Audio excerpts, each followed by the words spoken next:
right, so we've just come back from Home Depot. The project today is going to be building stands for targets so that you can be a little bit more three-dimensional than just having a wall.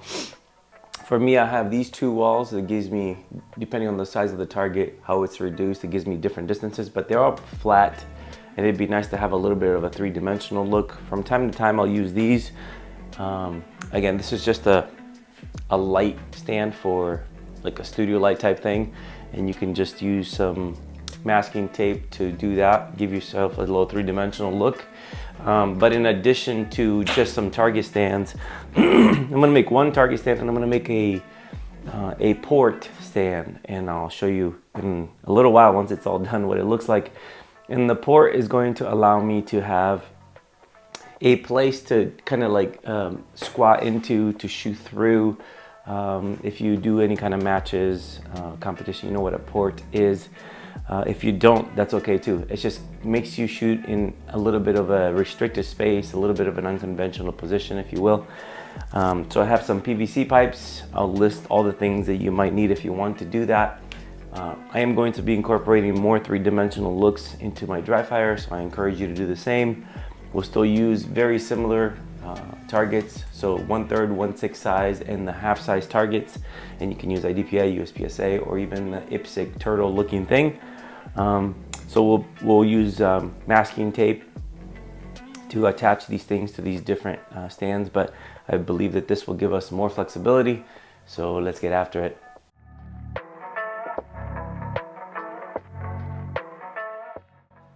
All right, the first thing we're going to do is we're going to cut 2 of these 10 feet PVC pipes. They're 3 1/4 inch pipes. You can use the 1/2 inch pipes. I just thought the 3/4 inch might hold a little bit more sturdy, but if you want to save a buck or so, you might go with the 1/2 inch pipe. I did pick up a PVC pipe cutting tool. You don't need to do that. I had one, it broke, so I picked up another one because I will be using it for other projects. But you can just use this any kind of hand saw or circular saw, or I don't know, any million of cutting tools. But if you do projects and you work with your hands, this is only like, I don't know, 10 bucks or so, maybe 14 bucks, something like that. And I'll list the things that you might want to use, or the things that I used if you want to do a similar thing. So I've measured these sticks, I've put a mark on the sticks, and so now I am going to make the first cut. And there is my 2 5-foot sticks. I'm going to, you can probably make them 4 feet tall if you'd like, but I'm probably going to be hanging targets about that height. And for the port, it'll be about this height in here so that I can do some squatting and shooting through. So here's the second one. And there's the second one. So 2 of them will be for the port. It'll be like a goal post with something in the middle, and then one of them will be just a singular stand, just like I showed you on the light stand. So I'm saving those 3 5 feet long pieces for that. This is going to be part of the bases, and that will be part of the bases as well. Moving on. All right, next I'm going to be marking 1 foot increments on the 5-foot stick that I have left. I guess it doesn't matter which one you do it, but I'm going to do 1 inch increments. I'm going to cut 4 or 5 pieces out of this thing, and I'm going to be using them as feet for the target stand.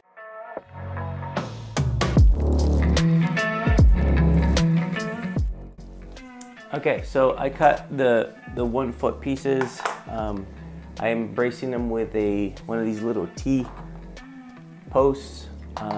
You're going to want to get end caps. You might think they're not necessary. Unfortunately though, if you don't get them on the ends, then the piece, because of the T-cap in the middle, will always be wobbly front and back because it's not even.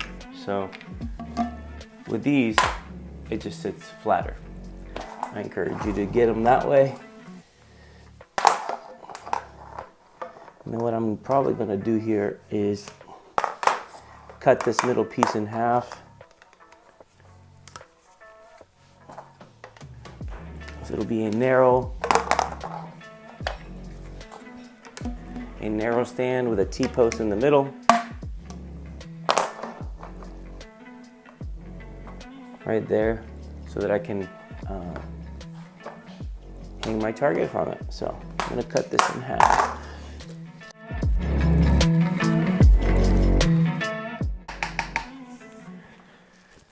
All right, just like that, we have our first stand.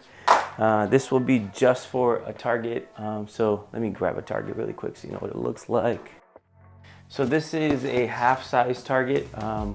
This is a 1/6 target, and these other ones you probably can't see, but the regular ones that we normally use are about 1/3. This is a half.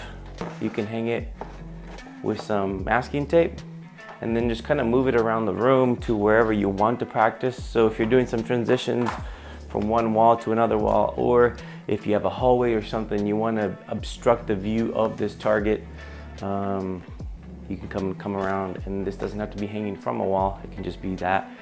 The other thing that you can do is flip it to the white side, which would be the no shoot, and then start covering some of the targets you do want to shoot. For example, we had this 1/6 in the back, and maybe we put this as an obstruction view. So if we're coming from that side of the room to shoot to that target, we have to then move beyond the white target so that we can shoot that. So it can be a little bit of an obstruction if you choose to use it that way. But this is gonna give you tons of flexibility as far as shooting from different positions and shooting from like a three-dimensional type look, so you're not confined to just where your walls are. You can move these things around. Again, you don't have to make them this tall. I think this is a good ideal height for me. Seems fairly realistic for like a 10-12 yard target or something like that. That's probably what it's gonna look like. So anyway, that's the first one. Now we're gonna make one of the port.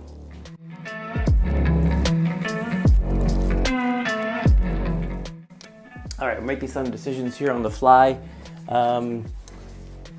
I am going to be hanging a full-size target as my barricade, or I guess I should say as my port, and I will be cutting out the A zone with a knife. It's already perforated. All I have to do is just kind of finish it off.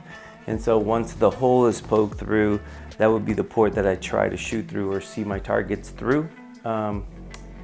I've decided that if I just do the 1 foot, it may just not be quite enough. So I'm gonna do 18 inches for the long pieces, and I will put a post here and a post here, more or less, so this doesn't get obstructed and I can hang it really easily. And then I'll still make a 1 foot piece and 1 foot piece for the length of the stand so that it doesn't fall over. So I will cut 4 1 foot pieces and 3 18-inch pieces.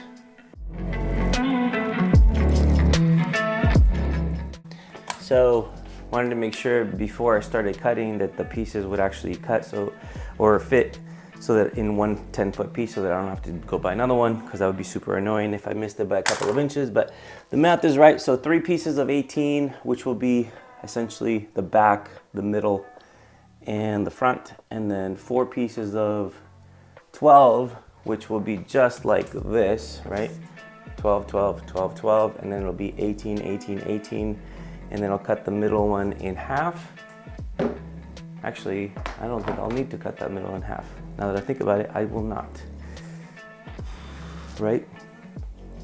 Math. So that means I need 1 more piece of 18 at the top. And it's actually perfect. So it'll be 4 pieces of 18, 1, 2, 3, and the top 4. And then it'll be 4 pieces of 12, which will be the base. It still works in 10 feet. That's good. All right, here we go.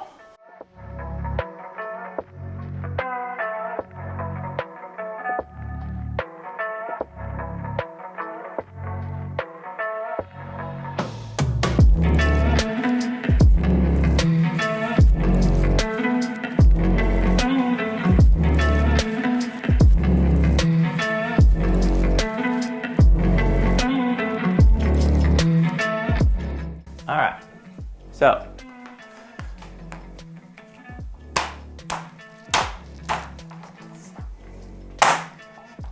boom. All right, so there we go.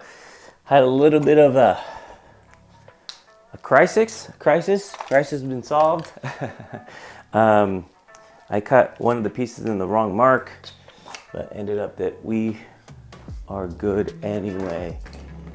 So with 3 pieces of 10 feet, this is with 3/4 inch thick pipe. You can do it with a 1/2 inch, like I said at the beginning, but with the 10 feet, you can make one of these guys that then will hang a, let me show you. Oops. We'll hang a port, like so. I'm actually gonna cut one right now so you can see. And again, you can hang it this way and have a vertical port if you want to. I'm probably gonna hang it sideways like this and have a port. Again, it doesn't have to be dead center, who cares? You're just looking for a way to practice shooting through a port.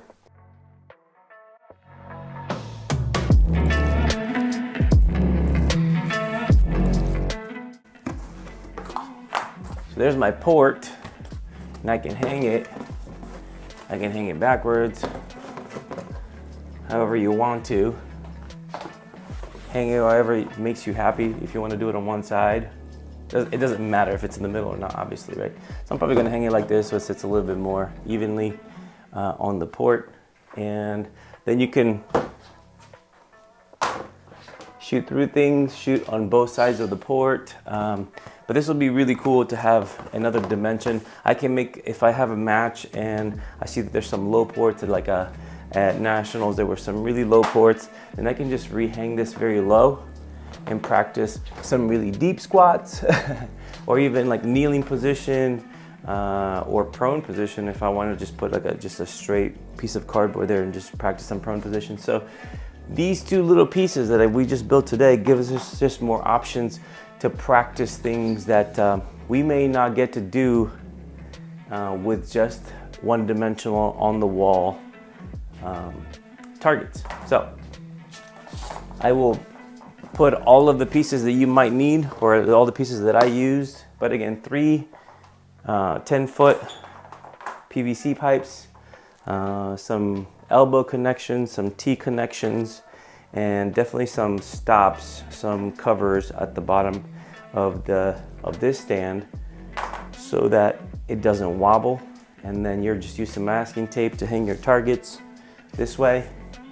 If you'd like, you can put them at whatever height you want to, and then you can hang a port wherever you want on this guy. Obviously, you can hang targets on this. You can do double stacks if you want to. You can get as creative as you want to. You can have 1, 2, maybe 3, 4, maybe one in the middle. The possibilities are endless, and that's the reason why you might want to take on a project like this. I actually didn't stop the video this whole time, so we are legit at the 29-minute mark, and that was with me trying to figure it out on the fly and going to get pieces that I was missing and whatever. You can probably, once you have the instructions and pieces that you need to buy, you can probably get this done in about 10 or 15 minutes at the most. So, and you don't even have to make both, but I encourage you that if you want to get more serious about Dryfire and make it even a little bit more interesting, a little bit more fun, to have 3-dimensional levels of Dryfire, not just the wall, not just the back wall, not just you moving back and forth, but rather having multiple layers of targets that you're addressing, and then add movement, because movement is life, and Dryfire is the same. All right, guys, hopefully you found that helpful, and as always, get after it.